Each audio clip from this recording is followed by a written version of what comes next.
What is up, everybody? We are back in action today as Powell speaks at the FOMC press conference. Obviously, this is big for both crypto as we want to see some interest rate cuts heading into 2026. But on top of that, we also want to see what we can trade on the mention market side. So we've never really done these live, which I think is going to be so much fun. Last week, we did a Trump speech, but we have the inflation speech here today. And as you can see, you can talk about any given thing or trade yes or no on whatever words you think Powell's going to say. We've taken a ton of positions for today's stream.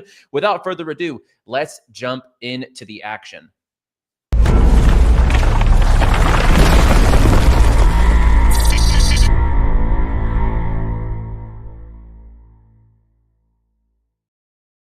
And as always, before we jump into it, be sure, guys, drop down below, hit the like button. If you enjoy the content here on the channel, on YouTube, across X, give this a share, and let's get this in front of more crypto bulls and also prediction market bulls as well. And also a big shout out to our premier prediction market sponsor here on the show, which is Kalshi. If you want to follow along with the trades or just get involved with prediction markets in general, doesn't matter if it's mentions markets, politics, sports, culture, entertainment, music, you can trade it on Kalshi. And if you deposit and trade $10 at the link down below, you will get $10 free topped up on your account. So check out Kalshi down below in the description.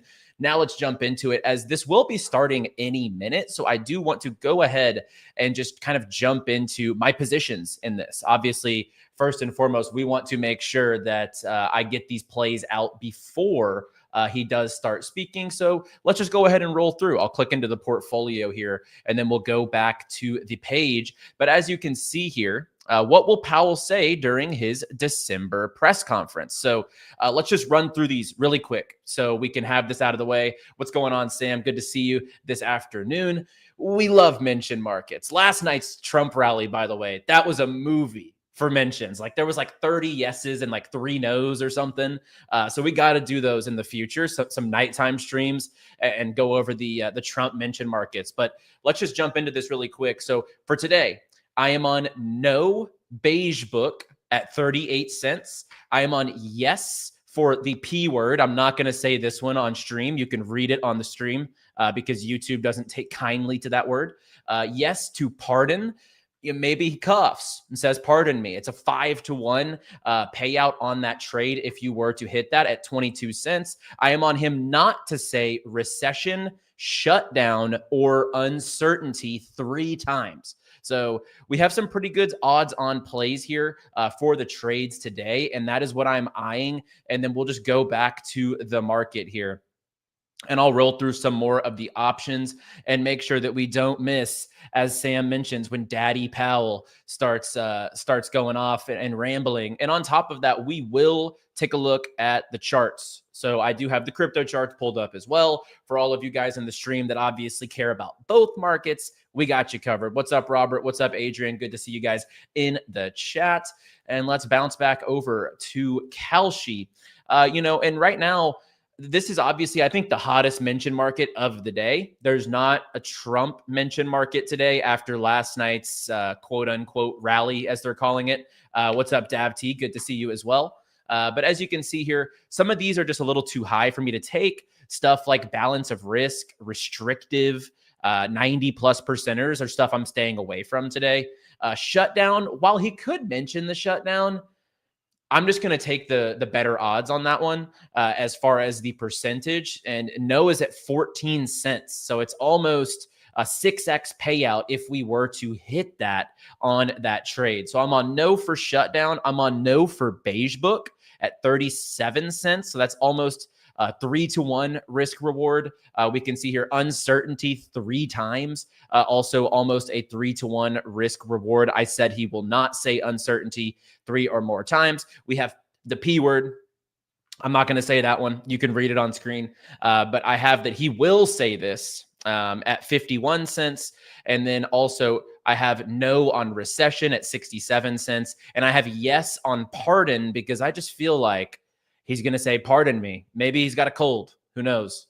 That is not inside information. But, every single time he does kind of choke up a little bit whenever he's speaking. He does say, "Pardon me." He's a gentleman, So that's what we're looking at on today's Powell speech. Now, we will go over other markets as well, but for now, this is the prime time event. And like I said, we are also going to be watching the charts here on crypto, because a lot of people, kind of myself included, are thinking that moving into this, that the market maybe is priced in a little bit as far as the pump that we had. So we got all the way up here to almost, 94.5 on this wick here. So, was this priced in? What kind of price action are we going to get once we get the expected rate cut through the door? That is going to be what we are on the lookout for today. And let's make sure we are live here.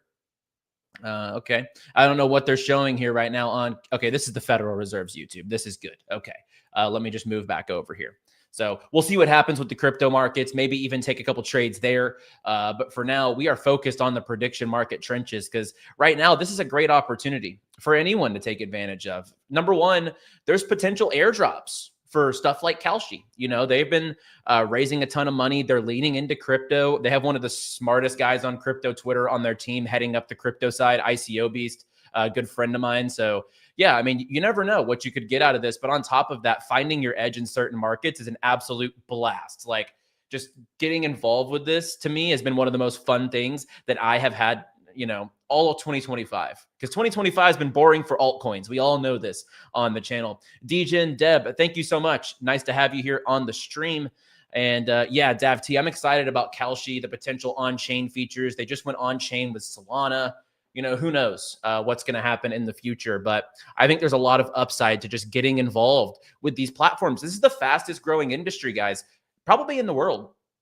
I mean, Kalshi went from a 5 billion to an 11 billion valuation almost overnight. Like, it felt like 2 months later, they doubled in valuation. They were number one on the App Store again in the US just the other night. So yeah, it's a pretty lucrative industry to get involved with. And as we've talked about, and I'll go over after Powell's speech, again, kind of the niches that I'm diving into. But, you can find your niche in this for sure. Very bullish on Kalshi. I absolutely agree.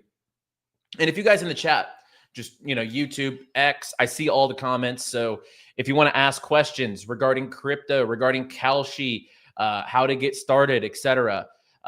Yo, Hunter, what's going on? SPY just spiked, huh? Okay, let's see.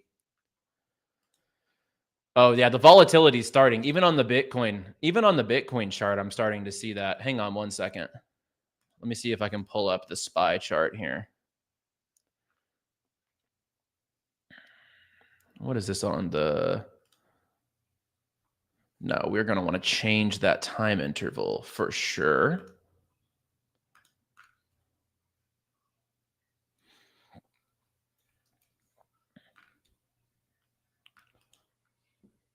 Let's see. 5. There we go. Hang on now.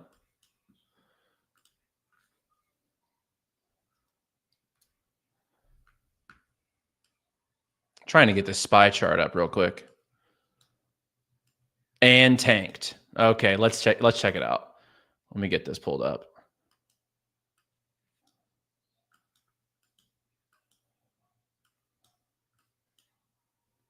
There's so much price data, it's hard to get the. Okay, here we go.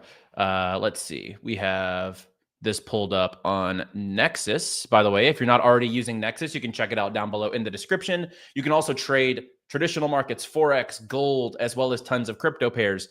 This hourly chart, last hour, obviously, completely dipped. Now we're kind of on the rise on this hourly chart. We'll definitely take a look across all of these. And we're seeing Bitcoin take a little bit of a plummet right now as well. As we can see here on this chart, this is the 1 hour chart on Bitcoin as well. Okay, here we go. I mean, we'll see what happens. Like I said, on yesterday's YouTube video, I kind of think that we're going to see a dip short term, and it could be a good opportunity to eat up some longs if you are bullish after this rate cut. For me, I think that we're going to have to see just how much we dip today and the strength that maybe holds up maybe that 90K level. But if we can stay above 90K when everyone's considering that this is priced in, I think we're in a pretty good spot for the foreseeable future for crypto. As far as upside goes, I would think that that would be pretty bullish for us if we can hold that 90K level on a day like today. Powell is not speaking yet, so we are just waiting for Daddy Powell to come, hopefully save our bags and give us the pump that we deserve for being so patient. I mean, we have been so patient here in crypto. I got to tell you, it is, here we go. So we got the rate cut news. Before Powell speaks, we always get what is going to happen, and that is expectation. So this is why the market's reacting this way. Federal Reserve cuts interest rates by 25 basis points. So this was expected. Kalshi had this priced at 97%.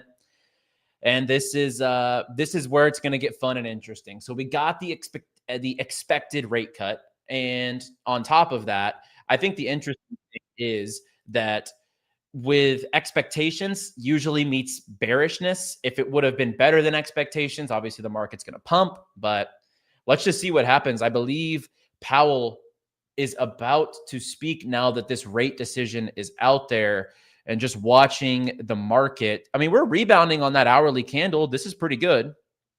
I mean, we'll monitor this price action pretty closely throughout the stream. But we're eating up this wick quite nicely. We got down to that high 90s level here, like 91.4, and now we're back to 92.2. Let's take a look at, oh, wow, SPX is moving. If we go look at the traditional market here, man, why can't altcoins give us a move like this? But at the end of the day, this is great. Hopefully, the market does react well to this. That's our best hope here as far as, like you said, Sam, we deserve this, man. We've been through tons of pain, rug pulls, liquidations. We've been through it all. We've definitely been through it all. Oh, wow. Yeah, SPX is moving. And don't worry, guys. I'm on the Kalshi page, the Federal Reserve. The speech is not on yet. As soon as it comes on, volume will be on. We'll be live trading whatever Daddy Powell has in store for us. So we got the rate cut, and I mean, traditional markets reacting incredibly well. This is great. I mean, look at that Jesus, look at that candle. I mean, even for SPX, the hourly candle, it sounds like baby numbers, but 0.4% on the 5 looks way better. Let me go to the 5-minute chart. Oh yeah, beautiful. That is a nice move for sure for traditional markets. What's up, Oz? Good to see you in the stream as well. Come on, Daddy Powell. That's a beautiful chart for sure. And we're seeing Bitcoin. I'm going to go to a smaller time frame as well, 15 minutes. Bitcoin's kind of battling this level. You wish we could have seen something a little better than this. But from this morning, on that 15-minute chart, if we just do from this wick here, I mean, not too shabby, but, definitely all the money's been in TradFi all year. All year. It's a pain, but to be honest, a lot of stocks have been trading like altcoins this year. So, having exposure to stuff like that, is definitely the move this year. Oh yeah. Let me just pull up the Bitcoin chart. Boom.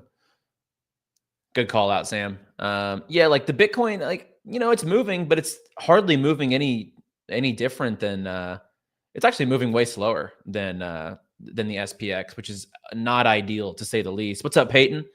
What is up, my bro? Good to see you as well. And yeah, this year my stock portfolio carried. I mean, outside of literally like Trump and Aster, yeah. I got carried by my TradFi portfolio this year. Thank you, Palantir. Thank you, Nvidia. Thank you, Tesla. But never thought I'd be saying that. Mine did too, because I have none. So it stayed at neutral. At least you were at 0% rather than taking a loss. That is definitely a win. Small wins, Sota, are we in a bear market, in your opinion? I mean, the perma-bull in me would like to say that we haven't seen the peak of the bull. I mean, number one, let me just preface this. We have been in a Bitcoin bull run for a long time. Okay. So I think that's number one. I'm going to have to really chalk up this chart here because I'm going to the daily. But if we just go, I'll give me some more historics here, Gravity. Regardless, I think it's pretty obvious. We had been in a Bitcoin bull run for a long time. And on top of that, I think that we were obviously in a stock market bull run easily. But otherwise, like, altcoins are definitely not in a bull run. That we did not get blessed with any sort of alt season. And that's obviously what we're all here for. Bitcoin bull run has occurred. I feel like we almost have to break above 126 previous all-time highs again for us to even have a chance on altcoins. And the more that this market wears on, it does just feel like the capital is so constricted into Bitcoin and other majors. And it does feel like the quote unquote suits have taken over the market, where there's so many altcoins, there's so many dilution in the market that it's really hard for altcoins to pump. What am I talking about? I'm talking about the altcoin scene. I think that we're in a Bitcoin bull run. We have been for a long time because people are just stockpiling money into Bitcoin. But how do we get an alt season? That's the question. And I think we have to go back above 126K to even sniff an alt season because altcoins are so suppressed at this point in time. It's all about stocks this year for sure. I feel like Phillip Rivers re-signing with the Colts in this market. Yeah, for real. I mean, the fact that Phillip Rivers came out of retirement before an alt season is just crazy work. Crazy work. Any chance JP mentions stable coins today? Great question, actually. I was looking at, they have Bitcoin at 10%. So Bitcoin at 10%, if he was to mention Bitcoin, it's a 10-to-1 on your money on that trade. However, I definitely think that, I don't know, he's not going to mention Bitcoin. So, I mean, if you're willing to take a real ballsy stance on a no, I mean, 100 only pays out $8 in profit. I would probably stay away from that in a mention market scenario. He could maybe talk about it.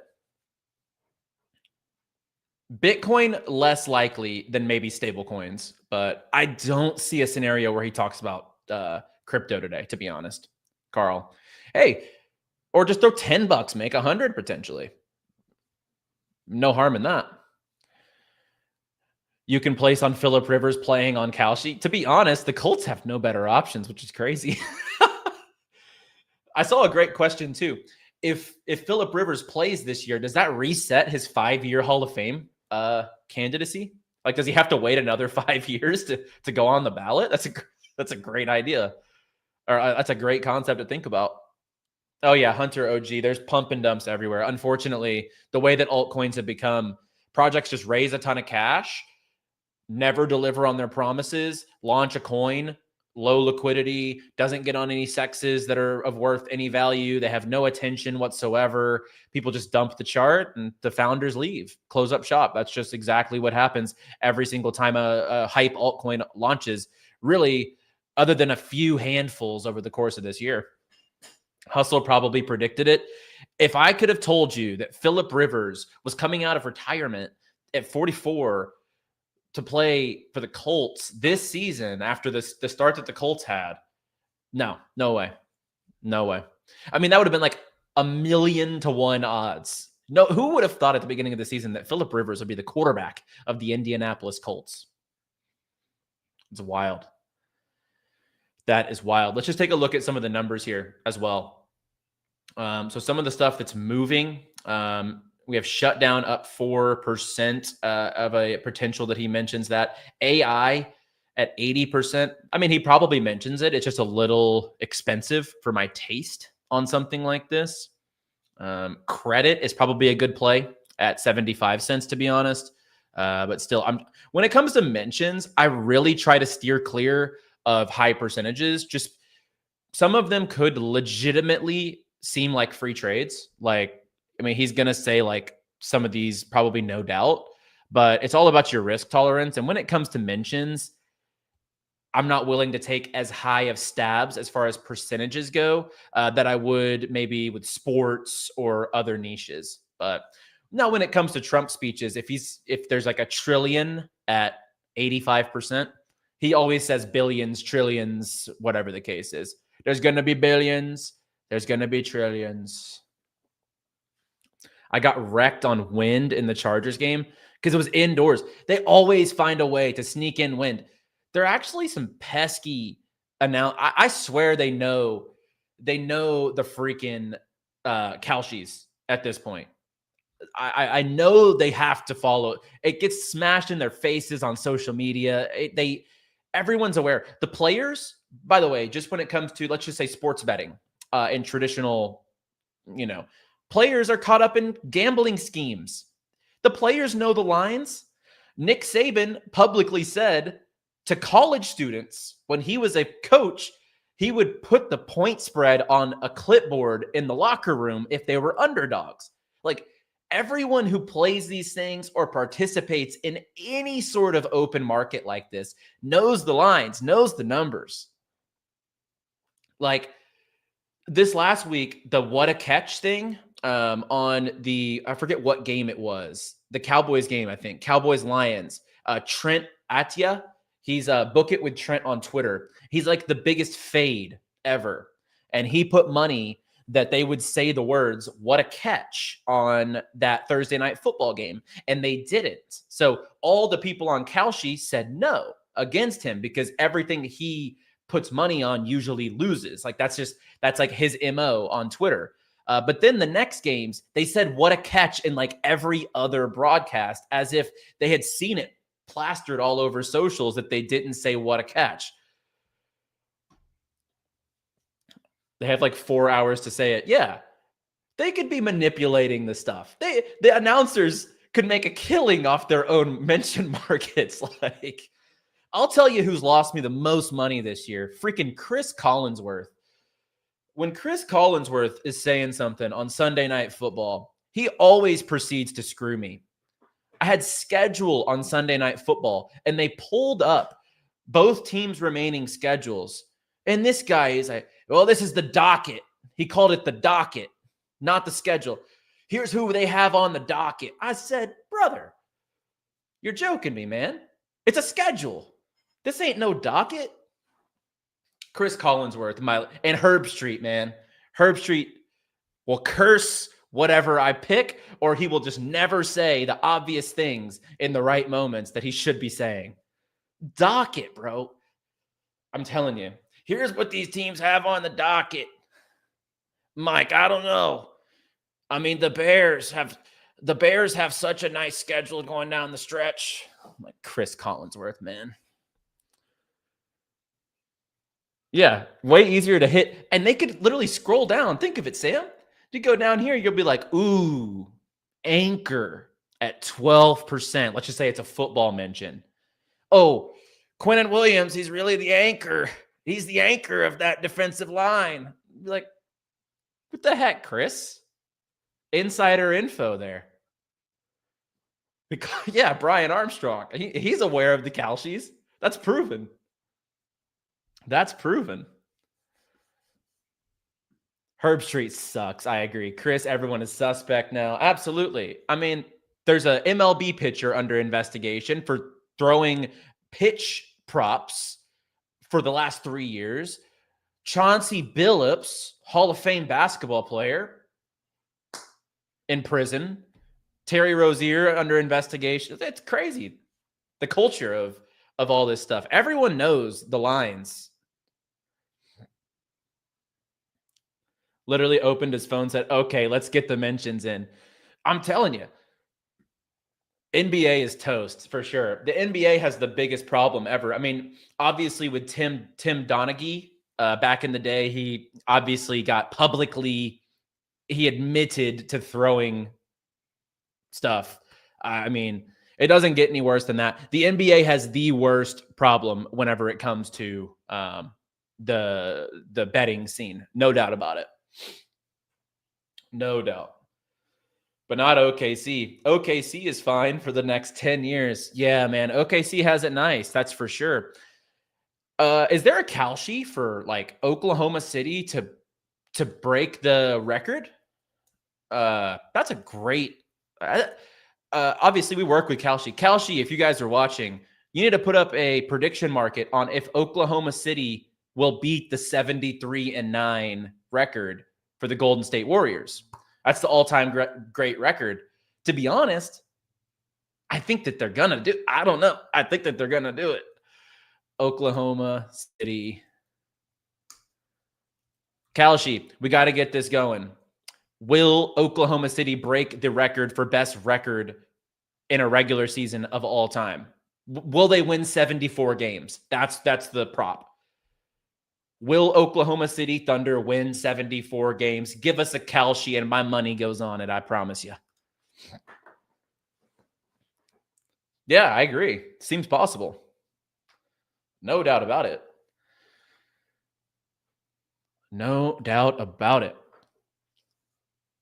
How many quarters does how many fourth quarters does 𝗧𝗥𝗔𝗗𝗪 play in the rest of the year? Like under 25? Oklahoma City is a different breed. And this is why I love these shows too. We obviously, keeping track with the market. Bitcoin is looking pretty solid, actually, now moving up towards that 93K level. So if we can keep pushing up here, that would be phenomenal.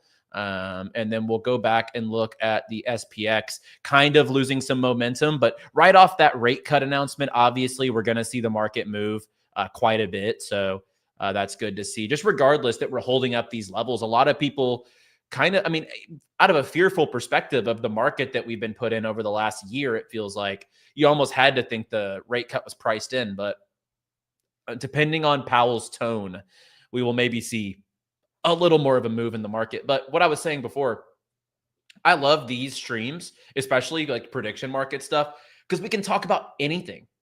Like if you're a music head, there's music markets. If you're into it, is film going to die because Netflix is trying to buy Warner Brothers? There's markets for it. There's sports markets. There's mention markets. There's everything in the world. So these are honestly the most fun. Like, obviously, I'm crypto by, I guess, professional nature. But whenever it comes to everything else, like, I'm so much more interested in talking these random topics because it's so much fun to just speculate and trade on. We'll move it back over to Kalshi now. Boom. All right, so it looks like he'll start speaking here in a few minutes. And once that occurs, we will throw Daddy Powell and see if he pumps our bags for once in his life. Hopefully that's the case at least.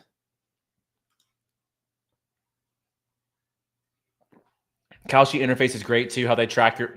Yeah, I agree. Kalshi is very intuitive in the fact that it tracks your portfolio as the events are going on, as the odds on different lines are changing. So absolutely. It's a really good system that they have. I love Kalshi's interface. I think it's like the easiest to use across all prediction markets, to be honest. And like I said, guys, if you just tuned in, you can sign up with Kalshi down below, deposit and trade $10, and they will give you a free $10. So you can literally get 100% bonus on your account if you use the link down below in the description. PMs are so interesting because every day is something new. I wake up, I scroll through the mentions, whatever. I look on Twitter at what the events are today, and I'm like, I didn't even know this was today. But guess what? I start researching. I use different tools to figure out what to look at, and boom, we start hitting some mention markets, whatever the case is. It is really the most intriguing industry in the world right now, I think.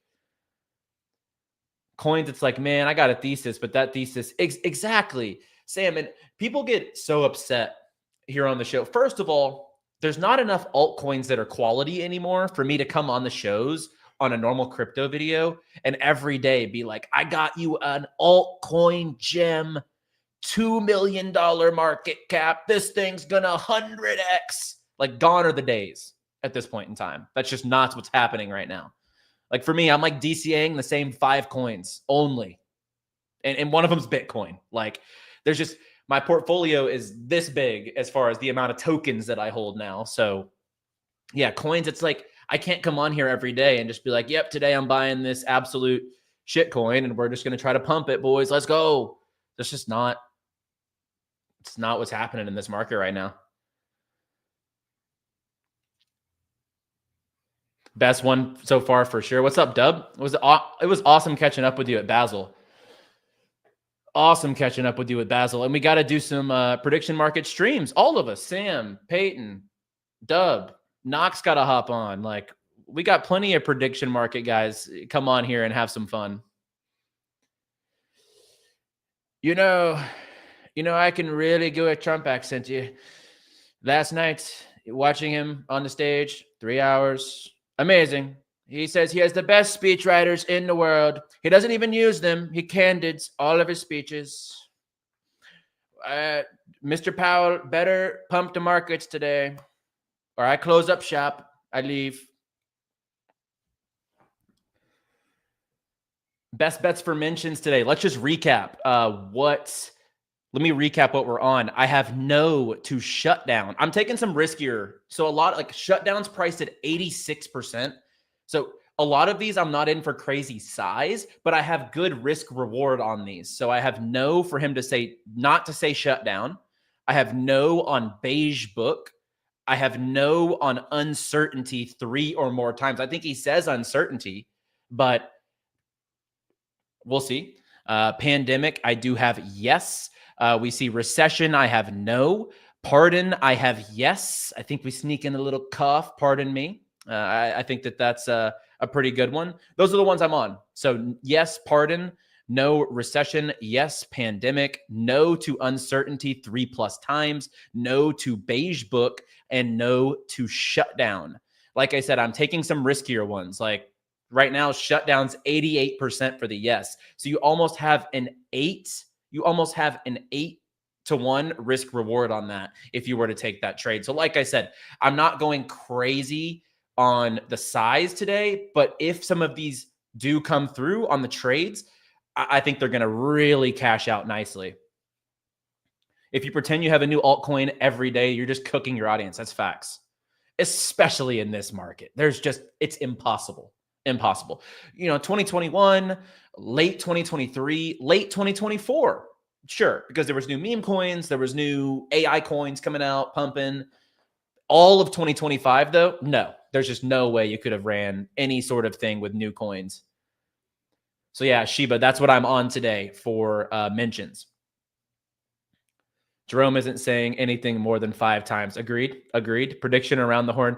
Peyton, if you're still here, I loved that format yesterday, by the way. I thought that was really entertaining. I grew up watching Around the Horn every single day after school. I would get home, put on the ESPN. It'd be the back half of the afternoon Sports Center, and then Around the Horn, pardon the interruption, pure cinema. Volatility. Let's check it out. You like him to say volatility. It's 48 cents. Not too bad. You like him to say volatility. And we got 2 minutes before he is supposed to come on. So if we think that this is going to come through, then we can place a little last minute action.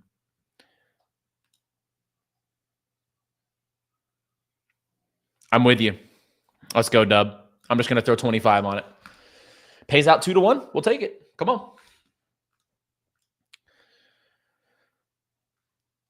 Goated shows. Absolutely. That's childhood epitome for me. Like when I was younger, yeah, SpongeBob, Fairly Odd Parents right after school. That's a different era. But man, the golden ages of Bill Plaschke and Kowlishaw and Woody Page on 4 o'clock Around the Horn.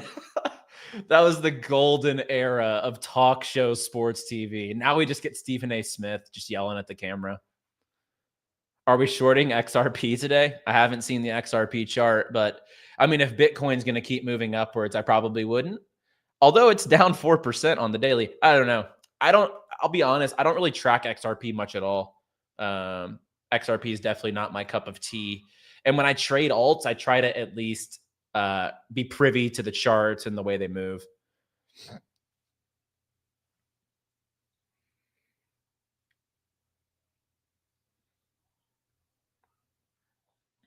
I like volatility here. Yeah, see him saying it. All right, here we go.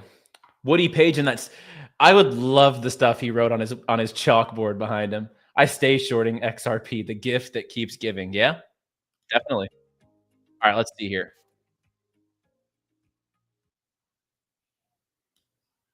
It looks like Daddy Powell is about to approach the stage and either crush our bags or save our bags.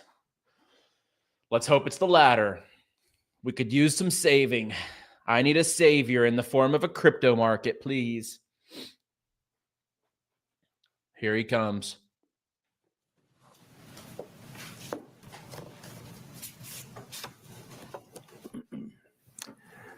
Good afternoon. My colleagues and I remain squarely focused on achieving our dual mandate goals of maximum employment and stable prices for the benefit of the American people. Although important federal government data for the past couple of months have yet to be released, available public and private sector data suggests that the outlook for employment and inflation has not changed as much since our meeting in October.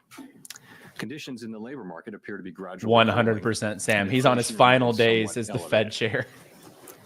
In support of our goals, in light of the balance of risks to employment and inflation, today the Federal Open Market Committee decided to lower our policy interest rate by 1/4 percentage point. As a separate matter, we also decided to initiate purchases of shorter-term Treasury securities solely for the purpose of maintaining an ample supply of reserves over time, thus supporting effective control. That'd be good, Dub. I'm on more no's than yes today.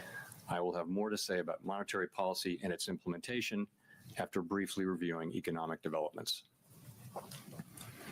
Although some key government data have yet to be released, available indicators suggest that economic activity has been expanding at a moderate pace.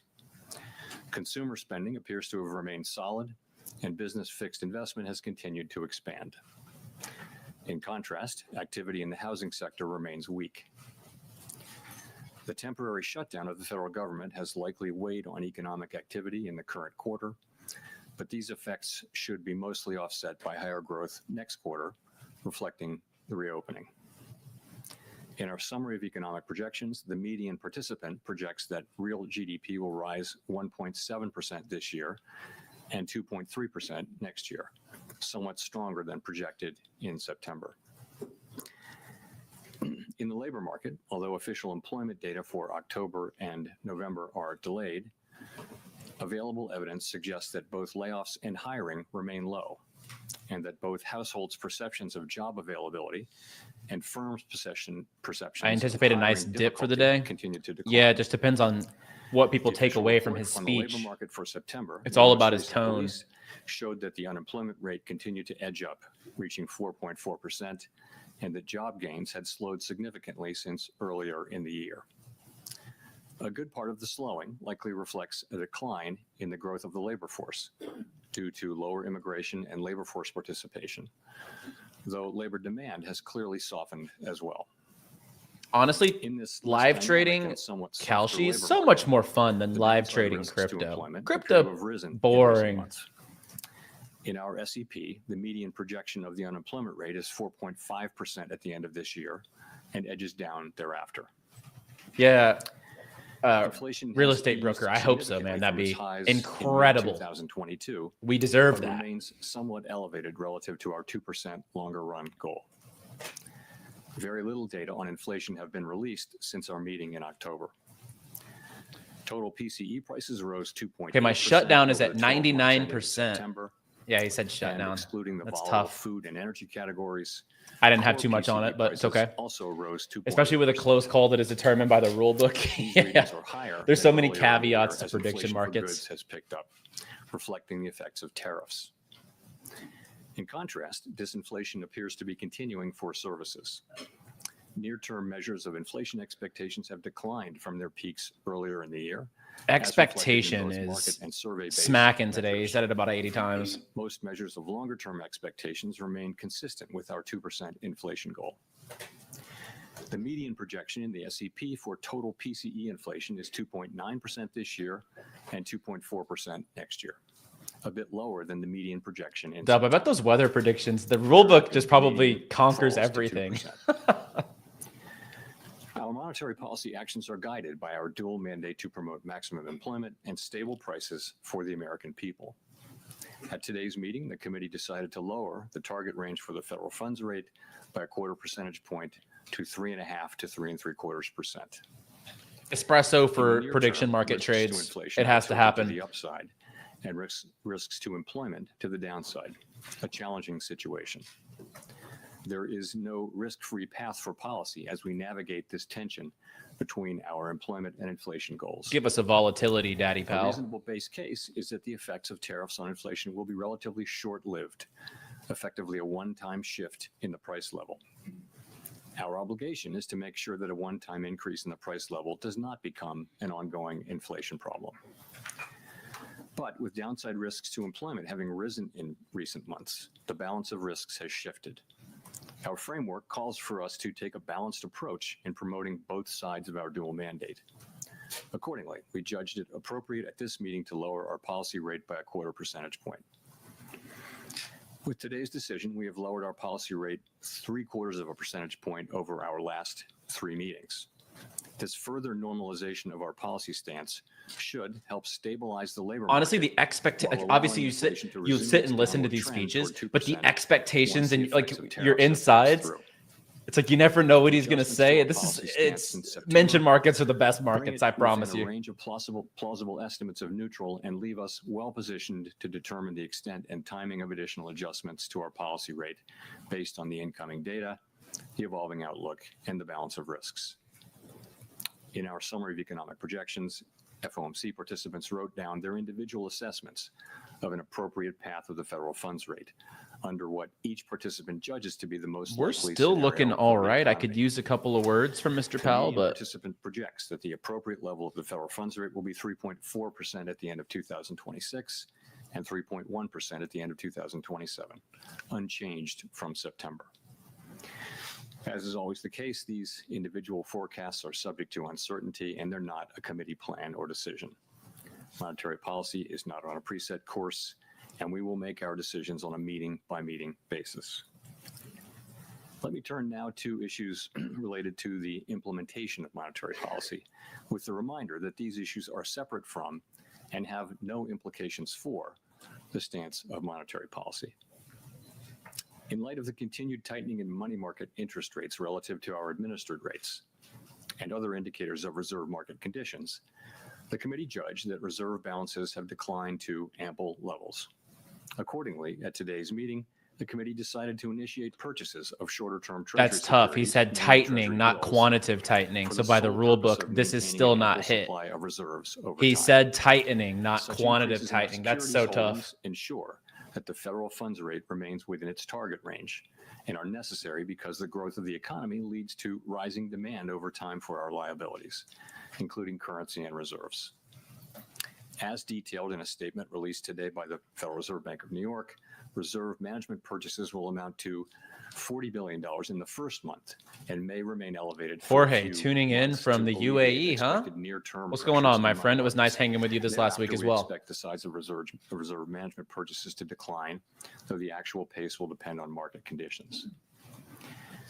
That's exactly what he said, real estate broker. An ample supply of reserves means that the federal funds rate and other short-term interest rates are primarily controlled by the setting of our administered rates, rather than I know, Shiva, we need a volatility. Come on. In money markets. In this regime, standing repurchase agreement or repo operations are a critical tool to ensure that the federal funds rate remains within its target range, even on days of elevated pressures in money markets. Consistent with this view, the committee eliminated the aggregate limit on standing repo operations. These operations are intended to support monetary policy implementation and smooth market functioning and should be used when economically sensible. To conclude, the Fed has been assigned 2 goals for monetary policy: maximum employment and stable prices. We remain committed to supporting maximum employment, bringing our inflation sustainably down to our 2% goal, and keeping longer-term inflation expectations well anchored. Our success in delivering on these goals matters to all Americans. We understand that our actions affect communities, families, and businesses across the country. Everything we do. Yeah, Shiba, they didn't even have that as an option. At the Fed, we will do everything we can to achieve our maximum employment and price stability goals. Thank you, and I look forward to your questions. Wow, that was a quick one. Like you said, Dub, that was definitely a quick one. Just first turning to the statement, just to be clear, we're on the same page here. The insertion of the phrase, considering the extent and timing of additional adjustments, does that indicate that the Fed is now on hold until there's some clearer signal from inflation? Okay, my nose can really get us. We'll come out on top if the nose can stick. So, yes, the adjustments since September bring our policy within a broad range of estimates of neutral. And as we noted in our statement today, we are well positioned to determine the extent and timing of additional adjustments based on the incoming data, the evolving outlook, and the balance of risks. That new language points out that we'll carefully evaluate that incoming data. And also, I would note that having reduced our policy rate by 75 basis points since September and 175 basis points since last September, the Fed funds rate is now within a broad range of estimates of its neutral value, and we are well positioned to wait to see how the economy evolves. And if I could follow up on the outlook there, it seems like with the additional GDP growth coupled with easing inflation and a fairly steady unemployment rate, this seems like a pretty optimistic outlook for next year. What's given rise to that? Is this an early bet on Yes, AI? Shiba, the questions do count towards the mentions. Improving productivity out there. What's driving that? So a number of things are driving what's happening in the forecast. And I would say if you look broadly at outside forecasts, you do see a pickup in growth in many of those now too. So it is it's partly that consumer spending has held up. It's been resilient, and it to another degree it is that AI spending on data centers and related to AI has been holding up business investment. So overall, there's AI. Boom. Yeah, AI just shot up. At least at the Fed, and I think with outside forecasters too, is a pickup in growth from today. Shiba, we call those sideliners. 1.7%. That's people who are at events that probe questions, but they know what to ask to have them say certain things in a mention market. It's kind of messed up, but we call them sideliners. And put it in 2025, so it would really be 1.9. I know, Dub. I stay away from it because, he said it. He says it more often than not, really for no reason. It just pops up. The consumer continues. I have not been taking AI with this guy. He really likes to mention it. Would be solid growth next year. Steve. Thank you, Mr. Chairman, for taking our questions here. You had previously described. Okay, beige book, we're looking great. It's down to 23% on the yes, so we have no. Uncertainty 3+ times is still favored. We are at 37 cents, so we hope that can come through. Have you taken out? Give us a volatility, Powell. Insurance, I guess, against potential weakness in terms of the data we might get next week when it comes to employment?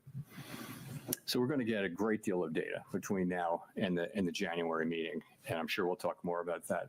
And the data that we get are going to factor into our thinking. But yes, we have, if you go back, we held our policy rate at 5.4% for more than a year because inflation was high, very high, and unemployment in the labor market was really solid at that point. So what happened is over last summer of 24, inflation came down and the labor market began to show real signs of weakness. And so we decided, as our framework tells us to do, that when the risks to the two goals become more equal, you should move from a stance that favors really dealing with one of them, in that case inflation, to a more balanced, more neutral setting. And so we did that. We did some cutting, and then we paused for a while to work our way through what was happening in the middle of the year. And then we resumed cuts in September, and we've cut now 3. It almost feels like inevitable, Dub. Points. And as I mentioned, unfortunately, someone's going to probe that question. Where we're positioned now we're well positioned to wait and see how the economy evolves from here. If I could just follow up on the SEP,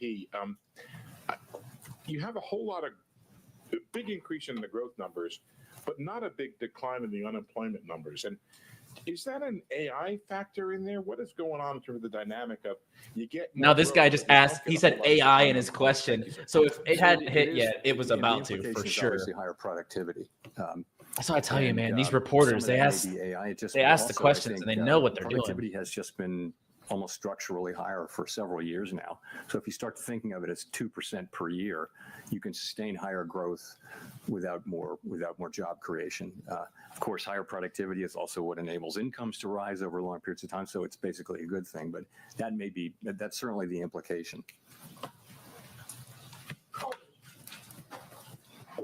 They do manipulate the market. They see the mentions, I swear. Clearly very divided. It wasn't just the two official dissents. How can I apply against the to cut, ask there were questions? Also soft dissents from four. I'm for the boys, others. man. Come and I'm just on. wondering if this reluctance from several people to support. I'll be the recent sideliner we all reductions dreamed suggests of. that there is a much higher bar for cuts in the near term. And what exactly does the committee need to 𝗪𝗃𝗂𝗧𝗧, thanks see, for the repost on the if things stream. are We well appreciate positioned that. right now to support a January reduction? Sure. So let me just say, as I mentioned, and as I've mentioned here before, the situation is Yeah, is Shiba, our these two do goals count are towards the attention, mentions. right? So interestingly, everyone around the table at the FOMC agrees that inflation is too high and that we want it to come down, and agrees that the labor market has softened and that there's further risk. Everyone agrees. Okay, so on in that. one of my group chats, like a trading chat, is how do you weight those one of the risks, smarter and what traders does your in the forecast chat just look said, like? Powell And sounding where do horny. you- I think that ultimately, means that where do you think the bigger that risk is? And this is a good you tone. know, very unusual to have But the persistent message tension just said between the that two Powell's groups. feeling And when you horny. do, Take it this for is what you will. see. And I think it's actually what you would expect to see. And we do. Yeah, see is there a the roster? discussions we have are as good as Is there a any I've had in roster, my Dub? We can 14 see years who's at in the these Fed. freaking They're meetings. very thoughtful, respectful, and you just have people who have strong views. And you know, we come together and we reach you know, a place where we can make a decision. We made a decision today. We had 9 out of 12 supported it, so fairly broad support. But it's not like the normal situation where everyone agrees on the direction. No, and real what estate to do. broker, it's It's definitely more- not legal. It's more No, it's spread out. not I think legal to that's be in only there and inherent in manipulate the situation. Kalshi What it would market. take, you know, we all have an outlook in terms of what's going to come, but I think ultimately having cut 75 and the effects of the 75 basis points will only begin to be coming in. As I've said before a couple times, we're well positioned to wait to see how the economy evolves. By the We'll way, have to almost see. 1,400 We'll people get, have as you tuned know, in quite a today. We bit of really data. appreciate that. If you're I should enjoying it, mention on the data, please as like, long as leave a I'm comment, talking about it, repost. that, It does help us out get in we front of a need to lot be more careful prediction in market assessing, bulls, particularly the just like household, yourselves. Survey data. There are very technical reasons about the way data are collected in some of these measures, both in inflation and in labor, in the labor market, so that the data may be distorted and not just sort of more volatile, but distorted, and that's really because data was not collected in October and half of November. So we're going to get data, but we're going to have to look at it carefully and with a somewhat Powell's skeptical breath eye stank. by the time of the January meeting. Notwithstanding that, we will have a lot of the December data by the time of the January meeting. So we expect to see a lot more, but I'm just saying that the what we get for example, CPI or for the household survey.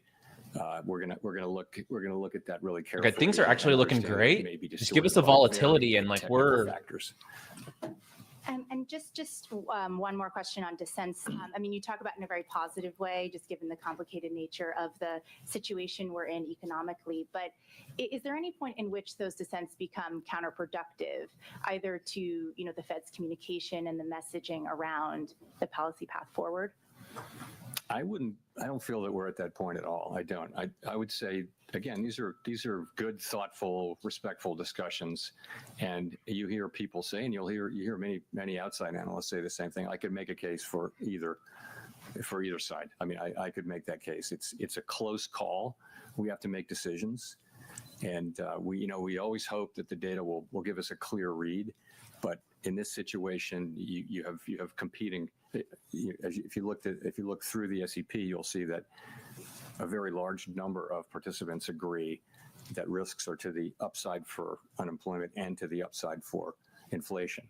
So what do? You've got one tool. The risks are high to the upside and the downside. So Powell, what that's called pace do you volatility, move? brother. Say the word volatility. What size moves do you make and that kind of thing? And what's the timing of them? It's a very challenging situation. I think we're in a good place to, as I mentioned. That is the to wait and see definition how of the economy goes. volatility, my brother.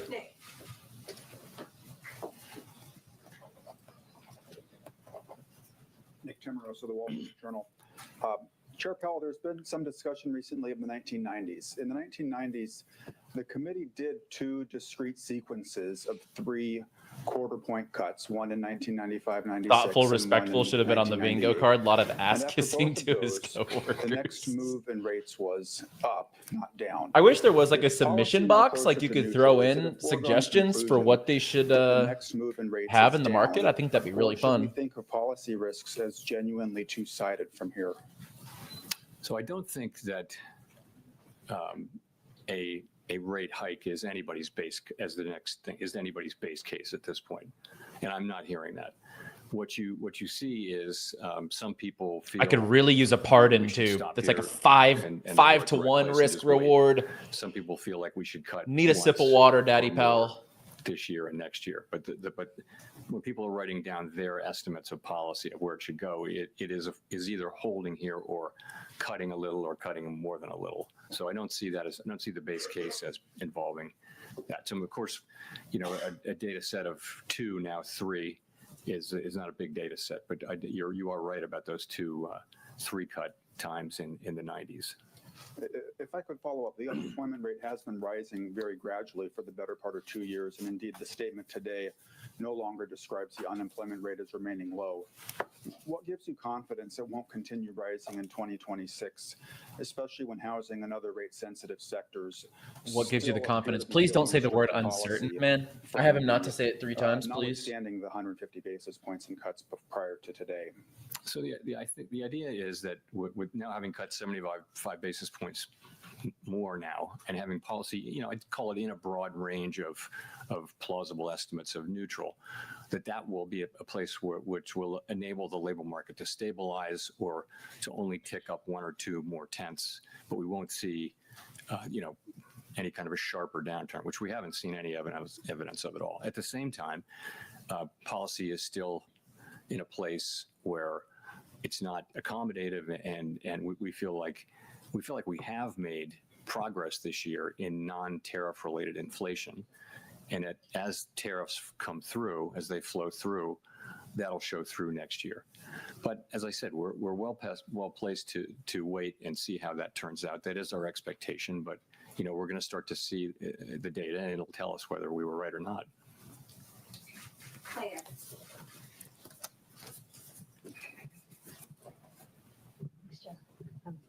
Claire Jones, Financial Times. A lot of people interpreted your comments at the October meeting that, when there's a foggy situation, we slow down, to mean that, there wouldn't be a cut now, there'd be a cut in January instead. So it'd be good to get a sense of why did the committee decide to move today rather than to move in January instead? Thank you. Right. So in October, I said that there was no certainty of moving, and that was indeed correct. I said, Honestly, the possible, yes market today has been horrible. If we actually take a other look people could look at at, it differently. So there's only why did been we move 6 today? strikes that I are would yet, say or point to a couple things. First of all, 7, gradual cooling in the labor 8, market has continued. 9 Unemployment strikes is that have been now a up yes. 0.3 out from of June all through these, September. only 9 Payroll yeses, jobs, which is averaging 40,000 kind of per month insane to think about. since April. We think there's an overstatement in these Knock on numbers, my about desk 60,000, here that and would hope be that negative 20,000 no's continue to per cook, month. because we're on more no's than And yeses. also, just to point out one other thing, surveys of households and businesses both show declining supply and demand. For Yeah, workers. yeses today are So not I think you can not say hot, that Dub. That's the for labor sure. market has, I still feel like volatility can come continued through. to cool gradually, maybe just a touch more gradually than we thought. In terms of inflation, We I don't want to are- sell the it's gonna position come in a there. touch The lower. sell is too cheap. And I think the evidence is kind of growing that what's happening here is services inflation coming down, and that's offset by increases in goods. And that goods inflation is entirely in sectors where there are tariffs. Yeah, yes, So yes, does Maxis build are getting on the cooked story, today so and so far. far That it's on doesn't the mean it story can't change, but this is that the goods inflation, which is really the source of the excess at this point, almost more than half the source of the excess inflation is goods, is tariffs. And There's you can't say tariffs. Then, so what do we expect from tariffs? And I would say that is. to had he some said extent that down yet? to Or was that the looking first for tariff broader drop? Economic, heat. Do we see a hot economy? Do we see constraints? Do we? I hadn't see- heard tariff the what's whole going on with time. Wages. But You saw on the ECI Kalshi, report today. it's only It doesn't tariff feel like the inflation. hot economy that Man, wants to they're generate, cooking the yes people you know, today Phillips because curve kind of inflation. So we look at all those things, and we say that this he was a said decision to tightening, make. but not It obviously quantitative wasn't, tightening. And has he said unanimous, QT? And but overall, that was the judgment that Where's we made, QT? and that's the action we took. Yeah, okay, he Just said on it. the So they got unreserved lucky on that point, one. How concerned were people around the table about some of the tensions we've seen in money markets? Thank you. I wouldn't say concerned. So what really happened is this. This is where volatility, money markets. Balance sheet shrinkage, sometimes called QT, went on. We had a framework in place for monitoring it, and nothing happened. The overnight reverse repo facility went down pretty much close to zero. And then beginning in September, the federal funds rate started to tick up within the range, right? And it ticked up almost all the way to interest-on reserve balances. There's nothing wrong with that. What that's telling you is that we're actually in reserves, in an ample reserves regime. So, we knew this was going to come. When it finally did come, it came a little quicker than expected, but we were absolutely there to take the actions that we said we would take. So, and those actions are today. So, we announced that we're resuming reserve management purchases. That is completely separate from monetary policy. It's just we need to keep an ample supply of reserves out there. Why so big? The answer to that is, if you look ahead, you'll see that April 15th is coming up, and our framework is such that we want to have ample reserves even at times when reserves are at a low level temporarily. So that's what happens on tax day. People pay a lot of money to the government, reserves drop sharply and temporarily. So this seasonal buildup that we'll see in the next few months was going to happen anyway. It was going to happen because April 15th is April 15th. There's also a secular ongoing growth of the balance sheet. We have to keep reserves, call it constant as it relates to the banking system or to the whole economy. And that alone calls for us to increase about $20-25 billion per month. So that's a small part that's going on. It's also happening in the context of a temporary few month front loading to get reserves high enough to get through the tax period in mid-April. So that's what's happening there. Andrew. Give me a volatility and a pardon me. That'd be awesome. Mr. Chairman. This is the last post-FOMC press conference before an important Supreme Court hearing next month. Can you talk about how you're hoping the Supreme Court will rule? And I'm just curious why the Fed's been so reticent on such a pivotal matter. It's not something I want to address here, Andrew. We're not legal commentators. We're not those guys. We're not those guys, pal. And, we think we don't think that we help matters by trying to engage as a public discussant of that. I'll give you a mulligan though. Thanks. I don't know if that means I get three questions, but No, just one more. I guess I wanted to come back to the 1990s question and like, do you see that as a useful model for thinking about what is happening in the economy right now? I don't think it rises to that level. So I did think that in 2019, where we cut 3 times, but this is such a unique situation. It's not the 1970s. Let's put it that way. Good thing you didn't say an uncertain Tension between our situation. two goals, and so that's just unique in my time at the Fed, and I think going back a long ways, we haven't had that in our framework. Our framework, as you know, says that when that's the case, that we try to take a balanced approach to to the two things, and we look at how far they are and how long it would take to get them back to each of them back to the goal. And that's a very subjective analysis, really.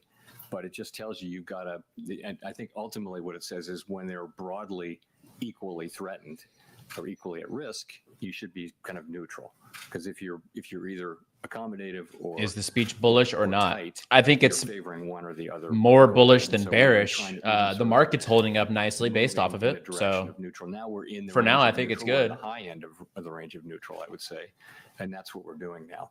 Yeah, It so 92.8, happened I that me've we've cut 3 times. if his since rhetoric we was haven't super made a bearish, decision the about market would be January, but tanking as- right As now. I've said, we think we're well positioned to For sure. wait and see how the economy performs. Edward. Thanks, Mr. Chairman. Edward Lawrence with Fox Business. I wanted to ask you, the inflation expectations has come down in your SEP report. Do you see the tariff price increases as passing through in the next 3 months? Is it a 6-month process that we're looking for that to end? And then because of that, is jobs the threat to the economy? So with tariff inflation, it takes, there's the announcement. There goes of a tariff and then inflation. We there's, had that they literally start to pulled take up on the effect, side and then here. It takes some months. Goods may have to be shipped from other parts of the, it may take, quite a while for an individual tariff to take its full effect. But once it's had that effect, then the question is, isn't that just a one-time price increase? So Definitely a actually, what you sideliner look right at there. all of the That was a announcements very and specific question. What you get from all that, you see sort of for each one of them, there's a time period, and then it's fully in. So if there are no new tariff announcements, and we don't know that, but let's assume there are no major new tariff announcements, inflation from goods should peak in the first quarter or so, right, or roughly. We haven't been able to predict this with any precision. No one is, but call it the first quarter or so of next year should be the peak. And from here, it shouldn't be big. It should be a couple tenths or even less than that. We don't really have precision on this, and after that, again, if there are no new tariffs that are being announced, that will take 9 months to get fully in, and 9 months is also an estimate, then you should start to see that coming down in the back half of next year.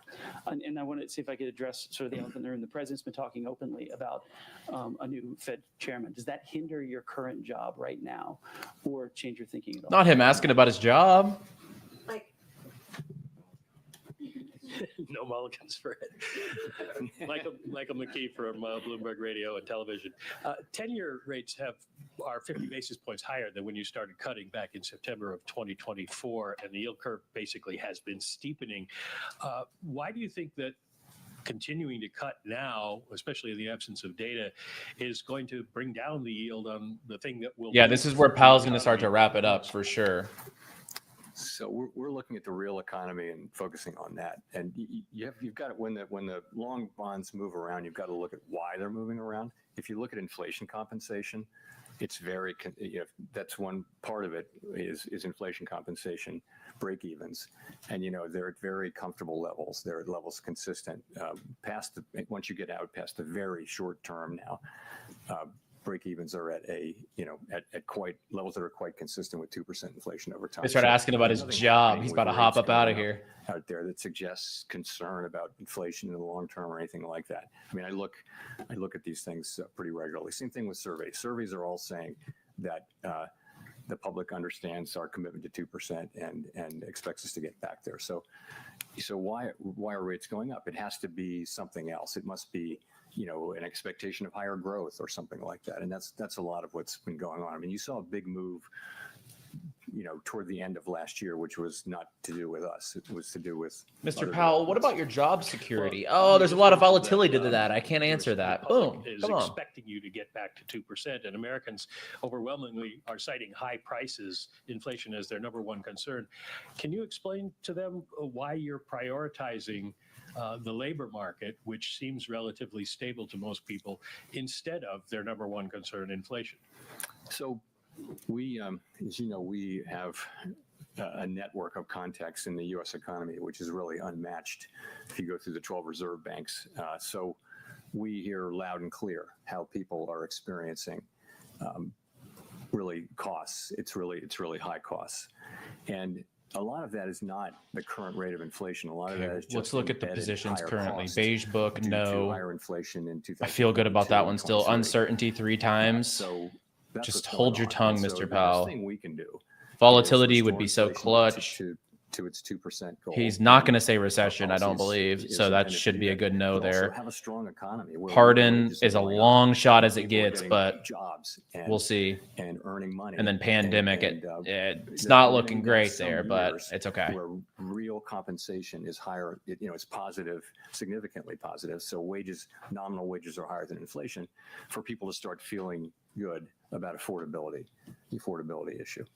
And, so we're working hard on that. We're trying to keep inflation under control, but also support the labor market and strong wages so that people are earning enough money and feeling economically healthy again. Victoria. Man, how many questions this guy going to take, man? Victoria Guida with Politico. Just to follow up on that, I mean, this is now the third time that you've cut this year and inflation is around 3%.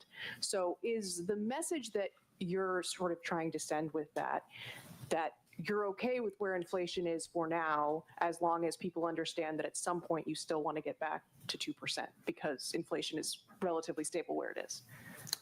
Everyone should understand, and the surveys show that they do, that we're committed to 2% inflation and we will deliver 2% inflation. But it's a complicated, unusual, difficult situation where the labor A complicated, unusual, difficult situation. Okay, pal. creation may actually be negative. Now, supply. I didn't know you had the has also quick gone tongue down, like so that, The brother. unemployment rate hasn't moved that much, but it's a labor market that seems to have significant downside risks. People care a lot about that. That's their jobs. That's their ability, if they get laid off or if they're entering the labor force, to find work. So that's really important to people. The story with inflation, and we're well aware that this is a story at this point, is that if you get away from tariffs, inflation is in the low 2s, right? So it's really tariffs that's causing most of the inflation overshoot. And we do think of those as likely to, in the current situation, as likely to be a one-time price increase. Our job is to make sure that it is, and we will do that job. But right now, you've got this difficult balance, and there are risks to both sides. There's no risk-free path. If it was just inflation, Honestly, and the labor Powell, market was just wrap it up really now. strong and The the wage no's will rates would be cover high, our as yeses. they Come were for on, more than man. a year.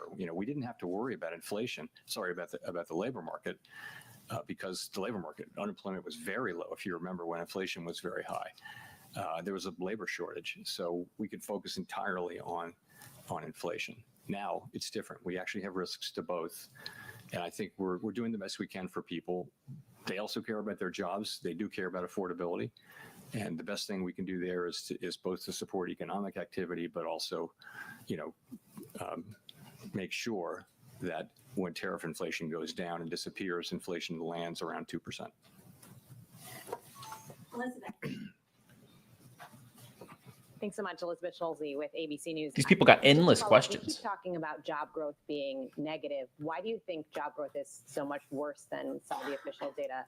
Why do you think job growth is, to follow up on your comments about job growth, why Berto, is it so you much think it's worse than bearish? the You think the official speech is data bearish? is suggesting? Oh, well. Market's reacting well to it currently, but if we look at the Bitcoin chart, I mean, 15-minute has been steady upwards. Slim Shady's long lost uncle. He was spitting. He was definitely spitting. Overcount. And so we expected, and they correct it twice a year. So the last time they corrected it, we thought the correction would be 800,000 or 900,000. I won't get the numbers exactly right. And that was exactly what happened. So we think that has persisted.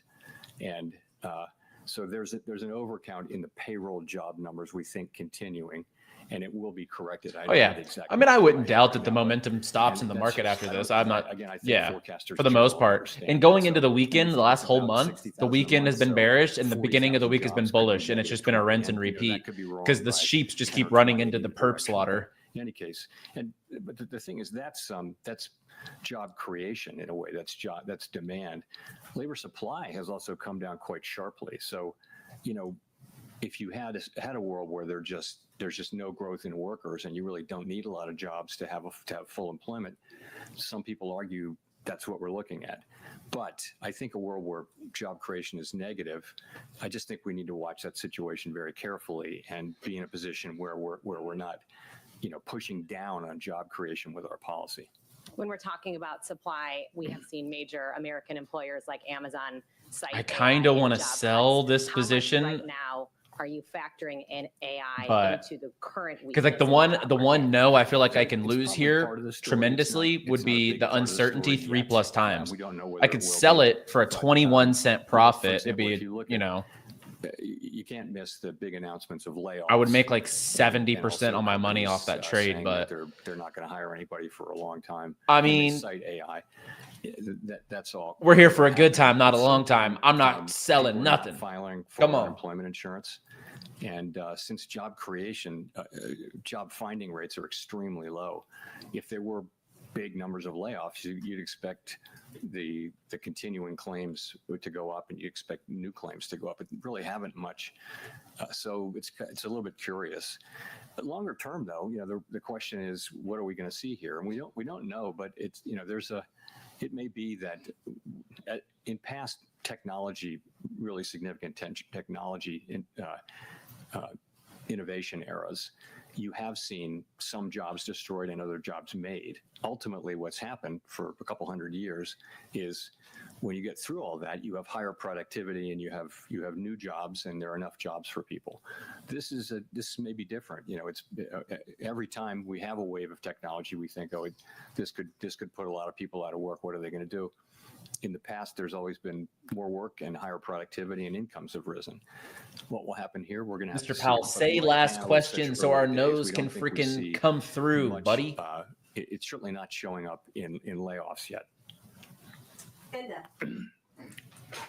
Thank you, Chair. And the current Bloomberg News.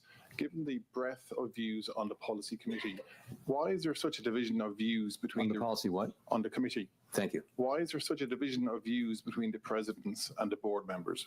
It's not so stark as that. The views are more varied in each group as well. There's some of that, but I would say they're also governors and they're people on both sides in both groups. I wouldn't put too much in that.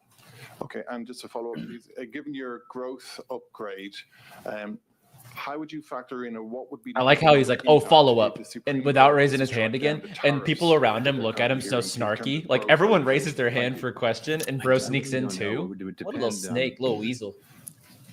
It would depend on a whole bunch. The of lady things. right behind him looked at him like, yo. I can't really help you there. Christine. Thank you, Chair Powell. Christine Romans, NBC News.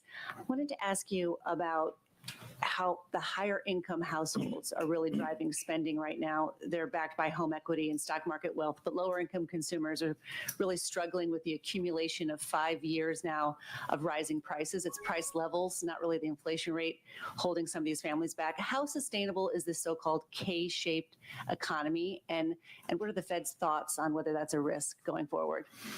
So we do, through our vast network of contacts, and By the way, just through our 1,500 observation of people what's going tuned on in the so economy, far. We hear about this a lot. Definitely, If you definitely will be doing more of these mention mentioned market streams. They affect the crypto market and they affect the Kalshi market. So best of both worlds. We appreciate it. If you're here on YouTube, like and subscribe down below. If you're on X, please hit the like. If you really enjoy it, hit a repost. Sort of thing. And so it's clearly a thing. It's also clearly a thing that, asset values, housing values, and securities values are high, and they tend to be owned by people more at the higher end of the income and wealth. So as how sustainable it is, I don't know. Most of the consumption does happen by people who have more. Absolutely, means. Shiva. I think these are the most fun things. The top they're so accounts for way more than a third. They're so of random, but at the consumption, same for time, if you know example. the topics it's a good well, question how you can sustainable that is. really come out on The top. best we Like can it's do so is much fun. Is to have a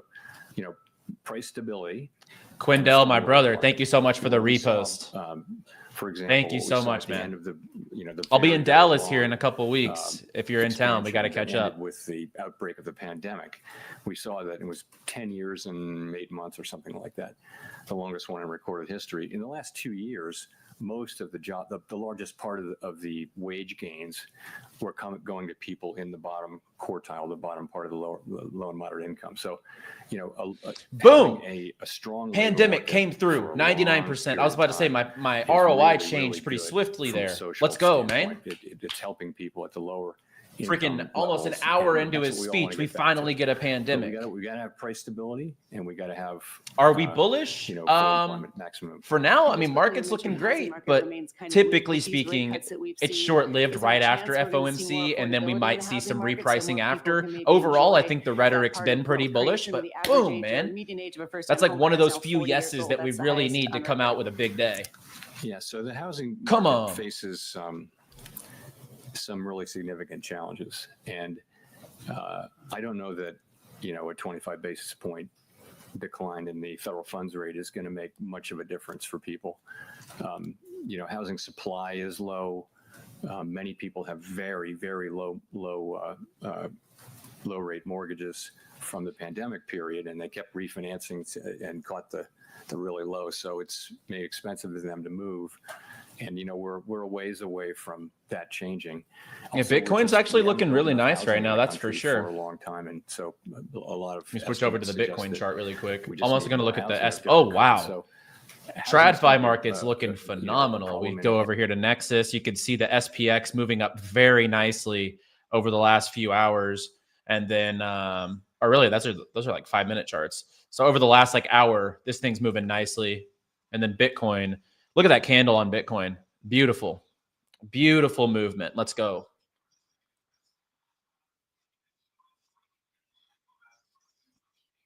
Goods inflation looking like maybe it'll peak. We had the wages report you mentioned today showing moderating wage growth. Where are the Nah, man, they just cooked that no. Is cooling in your view? They said beige book just now, like in hiring. God, man. Why aren't we hearing more about maybe more cuts in this environment? Well, I think they give it, then they take it. Inflation is pretty clear to see, and that is, we see. It's all right. ROI is still looking pretty solid so far. As I mentioned, most of the inflation over target is from goods, and we estimate, we expect. Most Not of us the housing question that brought out the that inflation will be a one-time price increase and then come down. We just came off an experience where that was one of them that could have led to a massive stream if we hit that too. Anyone had expected. Is that going to happen now? That's the risk. The risk is either that tariff inflation. Oh, okay. Hang on. Persistent, maybe because companies who Bitcoin is moving right now, no doubt about it. Longs are printing during this. That is a beautiful looking Bitcoin chart right there. Hopefully that's the breakthrough that we need. But like I said, right after FOMC, it's typically up or down. I mean, it's usually pretty bearish right after the speech, and then we could resume upside momentum. But we'll see. People see the picture pretty similarly, but see the risks quite differently. And some people do see the inflation risk. I'm tripping. He didn't say beige book. I don't dismiss that case. The 1% threw me. Oh, okay. Make an assessment. He got past the housing question without saying beige book. Come on. Hi, Chair Powell. Neil Irwin with I'm Axios. cooked. So this has come up a couple of times today, but to be clear, do you believe that we're experiencing a positive productivity shock, whether from AI or policy factors or whatever? And how much of that is This is how much great. driving This is the higher great GDP news. projection in the SEP? So yeah, I mean, I never thought I would see a time when we had 5-6 years of 2% productivity growth. This is higher. This is definitely higher, and it was before it could be attributed to AI. I also think if you look at what AI can do, and if you use it in your personal life, as I imagine many of us have, you can see the prospects for productivity. I think it makes people who use it more productive. It may make other people have to find other jobs, though. So it could have productivity implications while also having social and labor market implications that we don't have the tools to deal with. But yes, I think we're definitely seeing higher productivity. I think it's a little quick to be saying it's generative AI, but I don't know. The pandemic may have induced people to do more automation and do more things with computers to replace people. and that raises productivity. AI is free money on these. Does that- Dub, I does don't know that if you're imply still higher- here, does but that imply higher AI neutral on rates these and therefore streams, policy might be a Pal little easier than it mentions seems? AI All, every time. all things Definitely equal, free yes, money. but all things aren't equal. There are many things pushing in different directions on where the neutral rate would be. But yes, that argument does come up. Matt Egan. Thanks, Chair Powell. Matt Egan with CNN. After today, you only have 3 more meetings at the helm of the Fed. Since becoming Fed chair, you've seen multiple trade wars, the pandemic, COVID reopening, period of high inflation. I know your term's not Now, up this as man chair loves until AI, May, man. But I'm wondering if you've given any thought to Just the what you want your amount legacy that to be. he talks about it. Legacy. My thought is that I really want to turn this job over to whoever replaces me. Oh, this man's talking about his legacy. He's about to hop off stage. I want inflation to be under control, coming back down to 2%, and I want the labor market to be strong. That's what I want. And all of my efforts are to get to that place. They have been all along, but ultimately, that's what. And it's I don't have time to think about bigger things. I hope many years ahead to worry about that, but there's enough to do. Relatedly, have you given any more thought, and can you tell us any more about your plans on whether or not you plan to stay on the Fed Board of Governors even after your term as chair? Shiba, is there a mention market I'm for Trump? focused Is on- Trump I'm speaking right focused now? on Where? remaining For time what? as chair. I haven't got I didn't anything see new on anything that about a today. Trump mention market today. Go to Mark for the last question. Chairman Mark Hamrick with Bankrate. Even while many Last principles question, remain boys. elevated, the Last reductions in the question. Federal funds rate means that savings rates, or yields to be more precise, have peaked, while key borrowing rates remain elevated. And that's, as we've discussed here, as many Americans struggle with liquidity or emergency savings challenges. Is that just collateral damage or an unintended consequence because your tools are limited in addressing individual or household liquidity constraints, insufficient money in the bank? I don't know. I wouldn't agree that that's collateral damage of our. I mean, over time, He's we do what speaking we now. do in order Okay. to create If you price find a mention stability market, let me and know. maximum employment, and those things are hugely valuable to all the people we serve. When we raise rates to bring inflation down, that does work by slowing the economy. But we've moved back our policy back down to where it's not.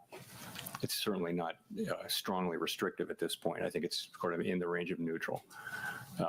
So that's what we're trying to do, and I would want people to understand that. I think what people are feeling is the effect of higher prices. There was a global wave. Sort of every large economy in the world, every large open economy, market-based economy in the world had a wave of inflation that looked an awful lot like ours. We actually came through better than any other country, substantially better.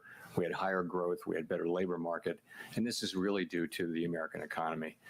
We have an extraordinary economy, and people are innovative, they work hard, and so we're all of us who work in economics jobs are really fortunate to have the U.S. economy. So Wrap it up, thank you very pal. much.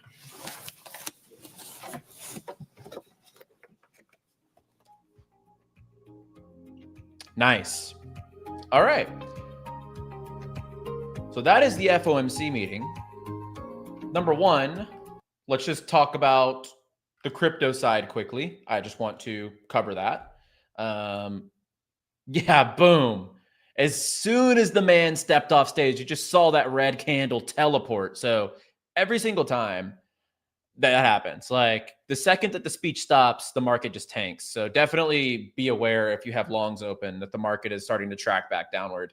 I think bullish long term, but man, that was crazy. We literally just pulled it up and boom, immediate downside on the Bitcoin chart. But let's go back to the topic of discussion, which is prediction markets. So we go back to Kalshi here, and we can see we are graded here. So I would say it actually ended up about a 50-50. There were a good amount of yeses, good amount of nos, but currently it's kind of hidden there because of that line. Our ROI was $162.33 on this stream. Let me just, you can see there, ROI, 163.21. So we did come out profitable pretty easily, actually. If shutdown would have hit, that would have made it a pretty nice afternoon, but he did say shutdown. So I lost on that one. He said pandemic in like the last 10 minutes, which was phenomenal. That came through very nicely. He did not say recession or uncertainty 3+ times, which we won on. He did not say the word volatility, so we lost on that. He didn't say beige book, so we won on that no position.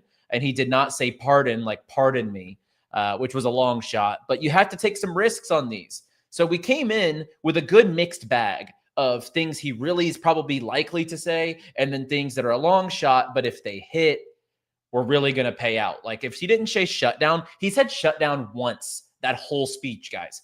That would have been a 7-to-1 risk reward trade if that would have came through. But on the flip side, uncertainty 3+ times, that was a 3-to-1 risk reward.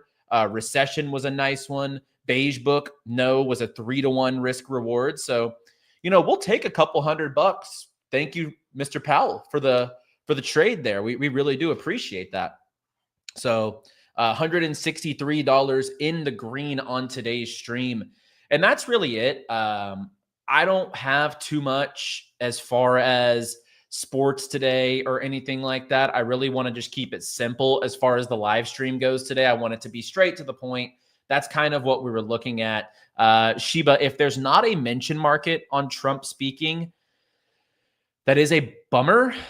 But, you know, I guess it might have been last minute or something like that. If they didn't have a mention market, that is definitely a bummer. But we have been live for an hour and a half, and I will probably go ahead and wrap it up here. I will just take a quick browse at one thing I was looking at this morning. The game is live, so this is not an official pick. I'm just going to see the odds on this. Waiting for him to go off the rails. Yeah, well, if you see a prediction market, drop the link. But yeah, Arsenal's too expensive. So Arsenal was one I was looking at this morning. It was at 70%, which I kind of liked. They are on the they just scored. Okay. Well, that makes the price more justifiable. 50 to win 8, not enough for me to take a stab. I mean, Arsenal's going to win this game though. 75 only wins 10. Yeah, nah, I'm going to lay off of it. But man, I really wanted the Powell speech to go slightly quicker so we could have dove into this pre-match. It's already 26 minutes into the match. So we'll lay off there. We'll keep it short and sweet and to the point with the Powell stream, plus $163 on today's stream. So if you enjoyed the content, guys, like, subscribe, or like, repost, whatever the case is. If you're on X, give us a follow. We stream multiple times a week across different mention markets and just helping you gain an edge in the prediction market space. And also, if you want $10 on top of your deposit, you can deposit $10, trade $10, and Kalshi will give you $10 risk-free if you use the link down below in the description. So I'll see you guys on the next one. As always, play well, my friends, trade responsibly, and stay bullish, my friends.